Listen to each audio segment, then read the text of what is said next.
हाँ देखो, सठे साठ्यम समाचरेत कस्मिश्चिद स्थाने। बुक के एक एक शब्द पर सभी लोग ध्यान देंगे। एक एक शब्द का मैं अर्थ बता रही हूँ, ध्यान से देखेंगे।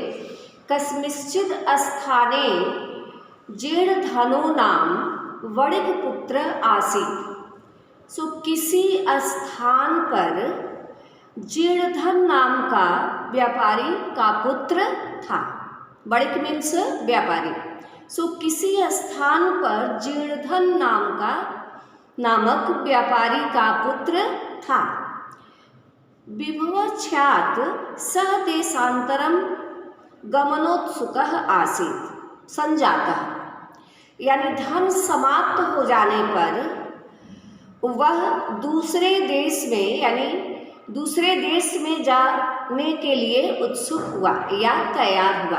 धन समाप्त हो जाने के कारण वह धन कमाने के लिए दूसरे देश में जाने को उत्सुक हुआ या तैयार हुआ। तस्य गृहे पूर्वपुरुषैः उपार्जिता एका लौहमयी तुला आसीत्। उसके घर में, तस्य गृहे उसके घर में पुरुषों के पूर्व पुरुष यानी पूर्वजों के द्वारा उपार्जित की हुई एक लोहे की तुला मीन्स तराजू थी।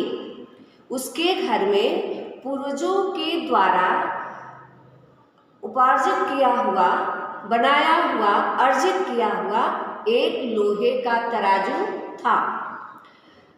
सः तां तुलां कस्याचित् श्रेष्ठिनो गृहे निक्षिप्य देशांतरम अगच्छत्। वह उस तराजू को किसी सेठ के घर निक्षिप्य यानी रख कर दूसरे देश में चला गया।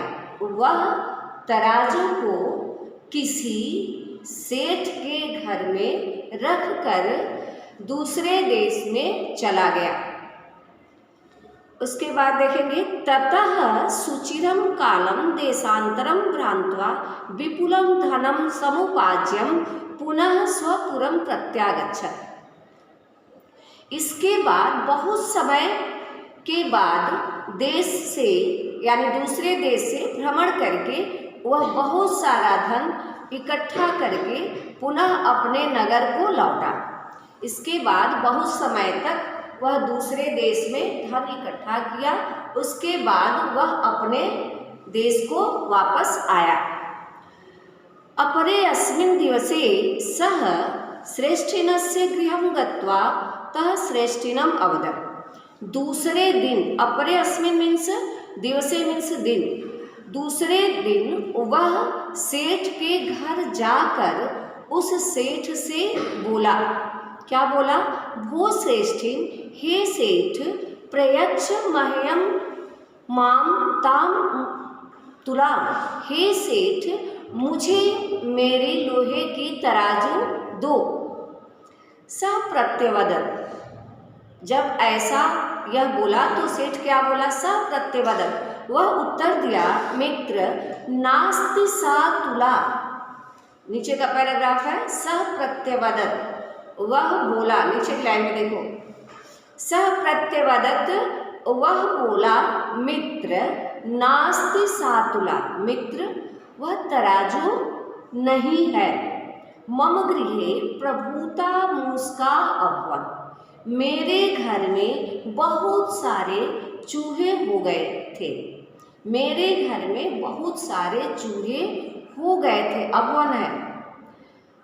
तैः त्वदीयां तुलाम अभक्ष्यन्। वे सब तुम्हारे तराजू का भक्षण कर लिए। जीर्णधनो अवदत्। जीर्णधन बोला, भो श्रेष्ठिन, हे सेठ, नास्ति दोष अस्तव यदि मूषकः भक्षति। कोई दोष इसमें नहीं है यदि चूहे खा गए तो। इसमें कोई दोष नहीं है यदि चूहे खा गए तो। दूराद आगच्छामि, दूर से आया हूँ।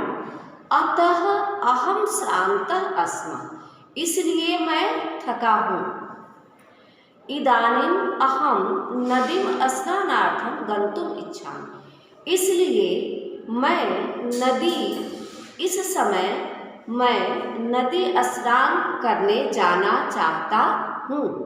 मैं बहुत दूर से आया हूँ, मैं थका हूँ, इसलिए इस समय मैं नदी स्नान करने जाना चाहता हूँ। यदि ते अनुमति भवे, यदि आपकी अनुमति हो, आदेश हो, तदा तो युष्माकं पुत्रम अपि, तुम्हारे पुत्र को भी आत्मना सह नया अपने साथ ले जाऊं। यदि आपका आदेश हो या आपकी अनुमति हो तो आपके पुत्र को अपने साथ मैं ले जाऊं। तेन सह स्वपुत्रं प्रेषणे आत्मलाभं दृष्ट्वा श्रेष्ठीन् स्वपुत्र आदेशम्, उसके साथ अपने पुत्र को भेजने में अपना लाभ देखकर सेठ अपने पुत्र को आदेश दे दिया। यानी उसके साथ जाने में अपने पुत्र को उसके साथ जाने के लिए अपना लाभ देखकर उसके साथ भेज दिया। स्वपुत्र आदेश, यानी अपने पुत्र को आदेश दे दिया कि तुम इनके साथ जाओ। सेकंड पैराग्राफ नीचे का, पितु वचनम आकड़, पिता के वचन को सुनकर सह अपि, वह भी स्नानोचितम साधनम नीत्वा तेन सह आगच्छति, पिता के वचन को सुनकर वह भी अपने स्नान के साधन को लेकर उसके साथ चला गया। यानी जो व्यापारी था, जो जिसकी लोहे की तराजू थी, जो कहा था, उसके साथ वह उसका पुत्र भी अपने स्नान का जो सामान होता है वह सब लेकर के उसके साथ चला गया। नद्या तटे गिरी गुहासी, नदी के किनारे, तटे मीन्स किनारे, नदी के किनारे पर्वतों की गुफा थी। जीर्णधनः नद्यां स्नानं कृत्वा तं बालकं गिरिगुहायां प्रक्षिप्य, जीर्णधन नदी में स्नान करके उस बालक को पर्वत की गुफा में छिपाकर तस्य, उसके द्वार को बृहत्या शिलाया, यानी एक बड़े पत्थर के टुकड़े से आच्छादन ढक दिया। यानी नदी में स्नान करने के बाद उसके पुत्र को उस जो एक बड़ा पर्वत का गुफा था उसमें छिपाकर एक बड़े पत्थर के टुकड़े से उसे ढक दिया। सत्वरम गृहं प्रत्यागच्छ, और शीघ्र ही घर वापस आ गया।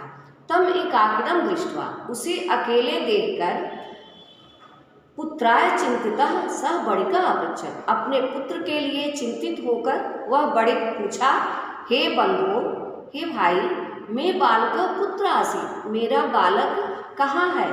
यह त्वया सह नदीं गत, जो तुम्हारे साथ नदी गया था। सो अकथयत्, तब वह कहा, नदी तटात् तमेकं शयेना, नदी के किनारे पक्षी उसका अपहरण कर लिया।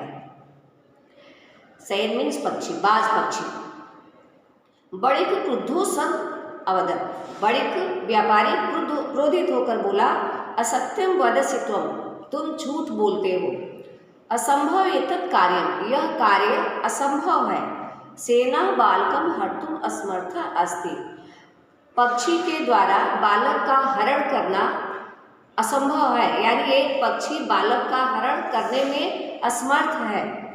प्रयक्ष में सुतम, मेरा पुत्र दो, अन्यथा राजद्वारे अभियोगम करिष्यामि, नहीं तो मैं राज दरबार में मुकदमा करूँगा। जीर्णधन प्रत्यवदत्, जीर्णधन बोला, यथा श्येनो बालम न नयति, जिस प्रकार एक पक्षी बालक को नहीं ले जा सकता, वैसे ही मुझको अपि लौहमयी तुलां न भक्षयति, वैसे ही चूहा भी लोहे की तराजू का भक्षण नहीं कर सकता है। तत् अर्पय मम तुलां, इसलिए मेरी तराजू मुझे दो। एवं विवाद मानव द्वापि, इस प्रकार का विवाद करते हुए दोनों राज दरबार में गए। तत्र श्रेष्ठी तारस्वरेण अवदत्, वहाँ सेठ ऊंचे स्वर में बोला, भो अत्यहितम अत्यहितम, बहुत ही अहित हुआ, बहुत ही अहित हुआ। मम शिशु अनेन चौरेण अपहृत, मेरे बच्चे का इस चोर ने अपहरण कर लिया। अथ धर्माधिकारिण, इस प्रकार जो न्याय करने वाले थे वह बोले, भो समर्पय श्रेष्ठिन सुतम, तुम सेठ के पुत्र को ला करके दो। तब वो जो जीर्णधन था वह बोला, क्या करूं, पश्यतो मम नदी तटार, मैं क्या करूं, नदी के किनारे पक्षी इनके बच्चे का अपहरण कर लिया। यह सुनकर के वे बोले, भो न सत्यम उक्त्वा, तुम यह सच नहीं कह रहे हो, यानी न सत्यम उक्तम, तुम्हारा यह कहना उचित नहीं है। त्वया किम स्वयेन शिशु हर्तुम समर्थो भवति, क्या एक बच्चे का अपहरण पक्षी कर सकता है। सह अवदत्, तब वह बोला, भो अनर्थ अनर्थ, यह अनर्थ है, यह अनर्थ है। तब वह बोला, जैसे लोहे की तराजू मुस्का खादन चूहे खा सकते हैं, वैसे ही पक्षी भी बालक का हरण कर सकते हैं। सर्वे अकथयन, सभी कहे, क्या है यह। तब सेठ सभ्य नामग्रे, यानी सभा के आगे आदिता वृतांतम नवेद्य, शुरू से लेकर लास्ट तक का वर्णन किया। ततः विहस्य, इसके बाद वे हंसते हुए दोनों एक दूसरे से गले मिले और उसका तराजू एक दूसरे को, एक को वह अपना उसका बच्चा दिया और जीर्णधन को वह लोहे की तराजू दिया। कितना टाइम हुआ है? एक मिनट केवल मैं हिंदी में एक बार बता दे रही हूँ, ध्यान से देख लो सभी लोग। किसी स्थान पर जीर्णधन नाम का व्यापारी का पुत्र था। धन समाप्त होने पर वह दूसरे देश में जाने को तैयार हुआ। उसके घर में पूर्वजों के द्वारा अर्जित की हुई एक लोहे की तराजू थी। वह उस तराजू को किसी सेठ के घर रखने के लिए रख करके दूसरे देश में चला गया। सभी लोग बुक पर देखेंगे, मैं केवल एक एक शब्द का हिंदी बता रही हूँ। थर्ड लाइन, इसके बाद बहुत दिनों तक वह दूसरे देश से घूम करके बहुत सारा धन अर्जित करके पुनः अपने देश को लौट आया। दूसरे दिन वह सेठ के घर जा कर के निवेदन किया कि हे सेठ, मेरी लोहे की तराजू अब दे दो। वह उत्तर दिया, हे मित्र, तुम्हारी तराजू नहीं है, मेरे घर में बहुत सारे चूहे हो गए थे, वे तुम्हारे दिए हुए तराजू का भक्षण कर लिए। जीर्णधन बोला, हे सेठ, कोई दोष नहीं है यदि चूहे खा गए तो। दूर से आया हूँ, इसलिए मैं थका हूँ, इसलिए मैं इस समय नदी स्नान करने जाना चाहता हूँ। यदि आपकी अनुमति हो तो आपके पुत्र को भी अपने साथ ले जाऊँ। उसके साथ अपने पुत्र को भेजने में अपना लाभ देखकर सेठ अपने पुत्र को आदेश दिया। पिता के वचन को सुनकर वह भी स्नान का साधन लेकर उसके साथ चला गया। नदी के किनारे पर्वत का एक गुफा था। जीर्णधन नदी में स्नान करके उस बालक को उस गुफा में रखकर उसके दरवाजे पर, यानी गुफा के मुंह पर, दरवाजे पर एक बड़ा पत्थर का टुकड़ा रख दिया और शीघ्र ही घर वापस आ गया।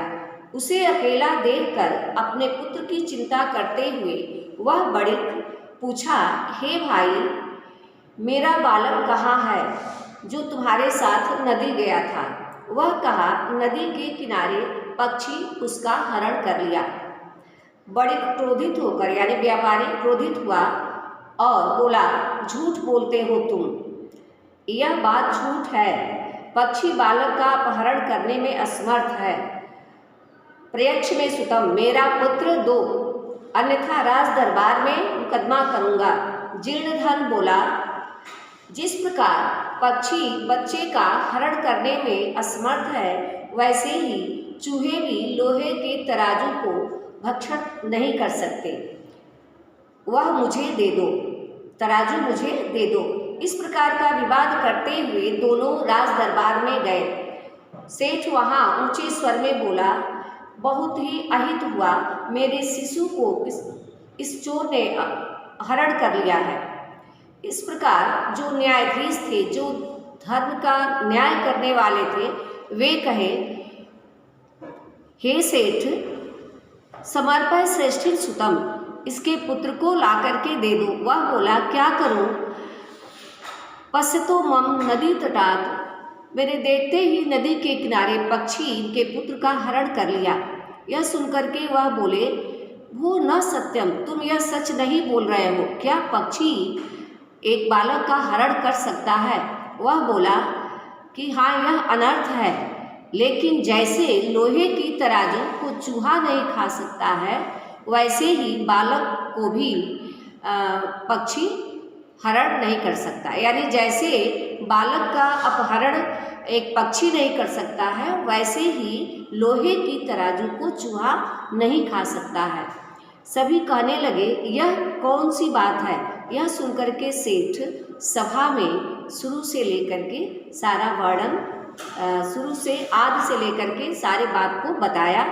इसके बाद वे दोनों हंसते हुए दोनों एक दूसरे के समान को दे करके गले मिल गए। यानी कि जीर्ण धन उसके बच्चे को दे दिया और व्यापारी जो था वह उसके लोहे की तराजू को दे दिया।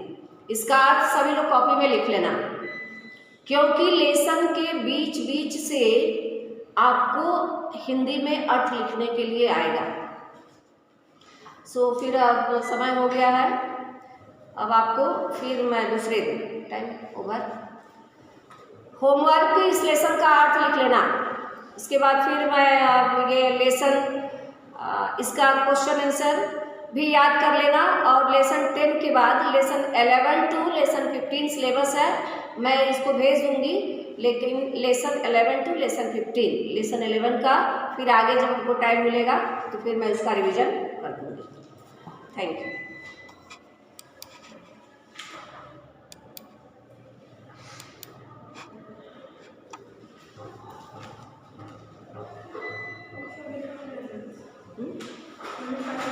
टाइम है ये सब 10 मिनट में लेसन खत्म। 10 मिनट में हो गया है तो किस 15 मिनट 10 मिनट आप पढ़ा नहीं, 15 मिनट में पूरे 2 बार में। चल रुक जा, मैं फिर शुरू कर देती हूँ। हेलो, बच्चे चले गए। हेलो, हाँ देखो अभी टाइम है तो मैं इसका क्वेश्चन आंसर, थोड़ा टाइम हो गया है, इसका प्रश्न उत्तर एक्सरसाइज मैं PDF भेज दी हूँ।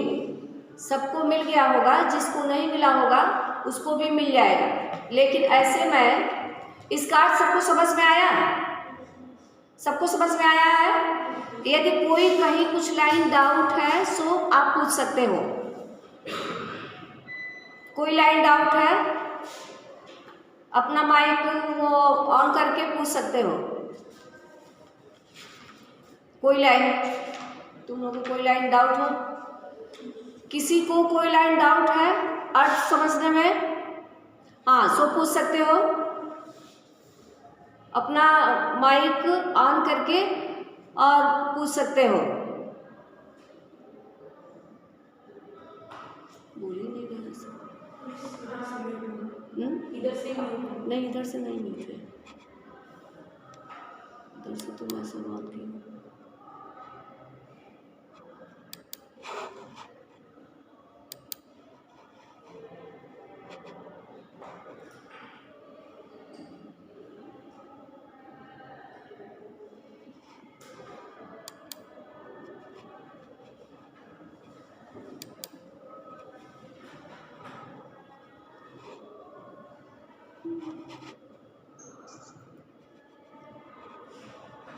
अच्छा,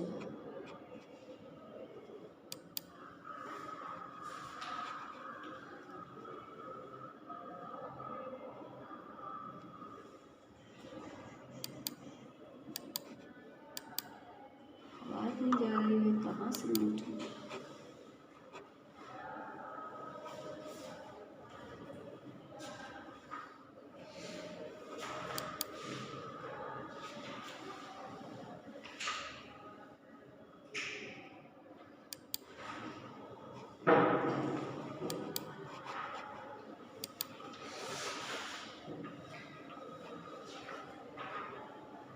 किसी को कुछ डाउट है?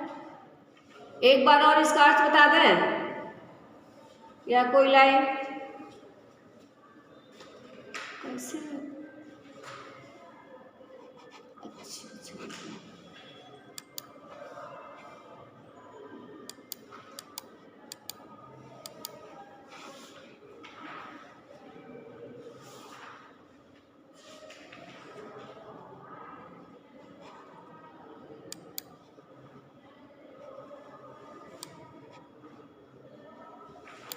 इसे म्यूट किया है, दिखाई नहीं दे रहा।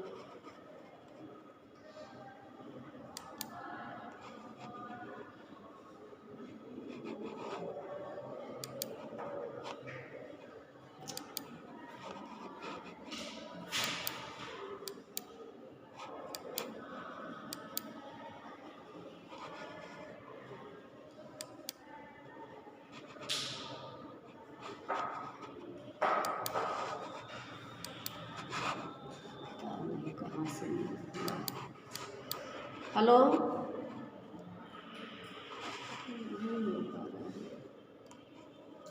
बच्चे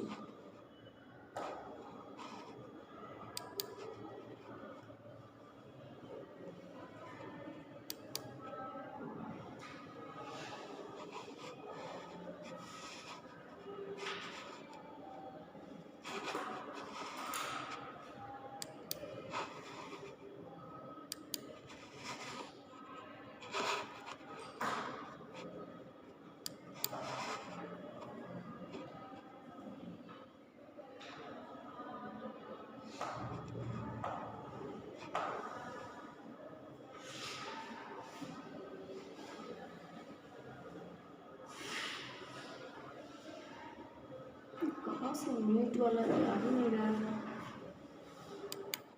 तुम लोग एक बार और का रिवीजन करके देखो तो कि कहीं वो नहीं है ना, कोई डाउट।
हेलो, सबकी आवाज़ ही नहीं आ रही।